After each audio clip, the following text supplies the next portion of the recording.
আসসালামু আলাইকুম এভরিওয়ান, আপনারা সবাই কেমন আছেন?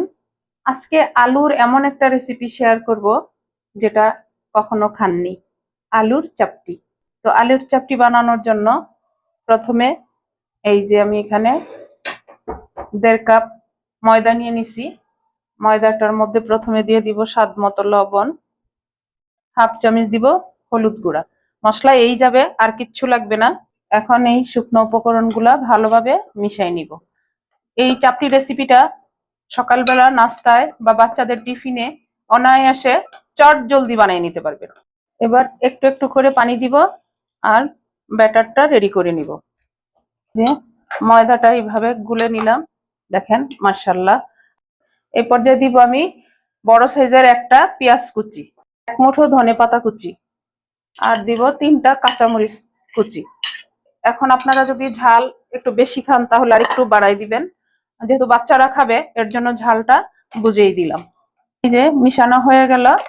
এখন আমরা যারা বাংলাদেশ থেকে দেখতেছি তারা বলতে পারি এটাকে আলুর চাপটি, আর যারা ইন্ডিয়া থেকে আমার প্রিয় ভাই বোনেরা দেখতেছেন তারা বলতে পারেন আলুর ধোসা, আর যারা অন্য কান্ট্রি থেকে দেখতেছেন তারা বলতে পারেন আলুর প্যানকেক।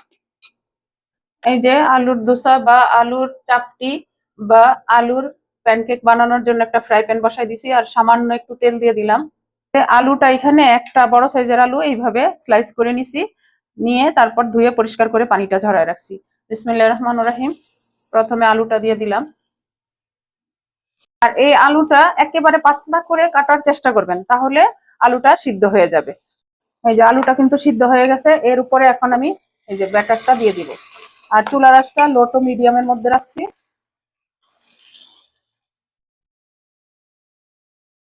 এই রেসিপিটা যদি সকালবেলা নাস্তায় থাকে চাইলে কিন্তু আপনারা শুধু শুধুই খেয়ে নিতে পারবেন, এটাতে আর অন্য কোনো কিছু দেওয়ার প্রয়োজন পড়বে না। এই যে দেখেন মাশাআল্লাহ, এখনই সুন্দর একটা ফ্লেভার চলে আসছে। তো প্লিজ আমার ভাই বোনেরা আপনারা বাসায় বানান, খান, খেয়ে আমাকে কমেন্টসে জানান। আর আমার এই রেসিপিটা যাদের একটু ভালো লাগে তারা অবশ্যই চ্যানেলটাকে সাবস্ক্রাইব করবেন, লাইক করবেন, শেয়ার করবেন। এখন ঢাকনা দিয়ে 2 মিনিটের মতো অপেক্ষা করব। এই যে দেখেন মাশাআল্লাহ, 2 থেকে 3 মিনিট লাগলো আমার আলুর চাপটি বা আলুর ধোসাটা 1 পিঠ বানানোর জন্য। আমি দিব, দেখেন এখন আবার ঢাকনাটা দিয়ে আবার 2 মিনিট অপেক্ষা করব। এই যে 2 মিনিট পর আসলাম, মাশাআল্লাহ আলুর চাপটি বা আলুর দোসাটা কিন্তু একেবারে পারফেক্ট ভাবে হয়ে গেছে। আর এই আলুর চাপটি বা আলুর দোসা কিন্তু একেবারে সফট হয়। এই যে দেখেন দেখেন মাশাআল্লাহ, আর আলুটা একেবারে সুসিদ্ধ হয়ে গেছে। এই যে বুঝতে পারতেছেন কিনা, একেবারে চাপ দিলেই কেটে যাচ্ছে।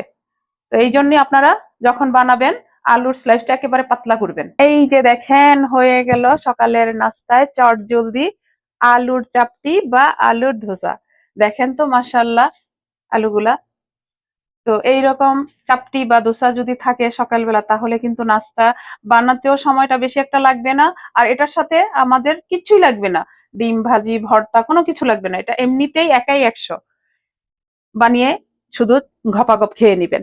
এখন এটা আমি সাইডে রেখে দিব, রেখে আপনাদের সাথে শেয়ার করি যে আমার আজকের আলুর চাপটি বা আলুর ধোসাটা কেমন হয়েছে। দেখেন এইরকম ধোসা থাকলে মুখে পানি ধরে রাখা যায় না, কিন্তু আমি তো খেতে পারবো না, আজকে রোজা রাখছি।